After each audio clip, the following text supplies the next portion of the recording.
سلام او مینه دوستانو، په یو نوې ویډیو کې درته ښه راغلاست وایم. مشهور ډانسر احمد چې په مس مردان مشهور دی، څه یې وکړل او رښتیا یې د ډانس دنیا پرېښوده که نه؟ همدغه معلومات تاسو سره شریکوم. مهرباني وکړئ ویډیو لایک کړئ او زموږ چینل هم حتما سبسکرایب کړئ.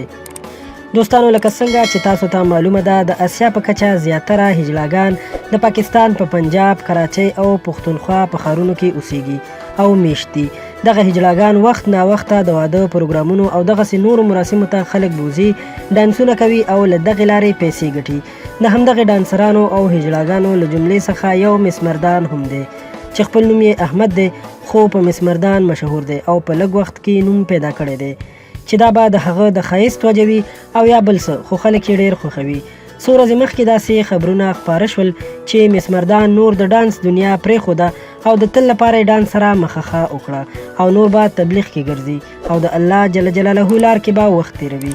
خو کله چې مس مردان سره په دې اړه رابطه وشوه، نو هغه وویل چې ما خو نه څه داسې خبره کړې او نه مې اوس اراده شته چې ډانسونه پرېږدم، او دا کوم تصویرونه چې خلک په نټ باندې شیر کوي او یو بل سره یې شریکوي، نو دا زما د هغه وخت تصویرونه دي چې کله زه د 3 ورځو تبلیغ کې تللی وم، خو دا د ډېر وخت مخکې خبره ده. هغه زیاته کړه چې کله زه د ډانس دنیا پرېږدم نو میډیا والا به راغواړم او دا خبر به زه په میډیا کوم، خو اوس ما پسې دروغ مه تړئ، ما ډانسونه نه دي پرېښي او زه اوس همدا فن یعنې ډانسونه کوم.